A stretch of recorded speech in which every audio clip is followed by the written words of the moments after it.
Hey there, welcome back to this video. In this video, I'm gonna show you how you can remove page title on Shopify. To remove page title on Shopify, first go to your Shopify admin panel, and then on the left panel, go to online store. Now click on the three dot icon, and then click on edit code.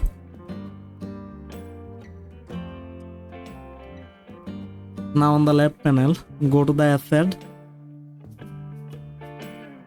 Click on base.css.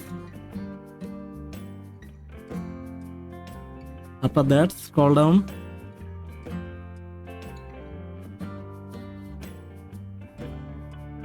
and then here enter a code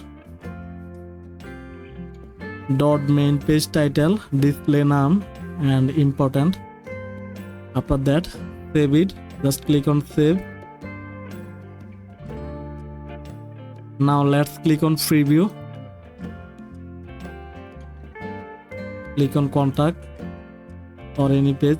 So now here you can see the page title is removed, and this is old version and this is new version. So that's how you can remove page title on Shopify store. Hope that this video help you out. If this video help you, hit the like button and subscribe the channel. Thanks for watching. See you in the next video.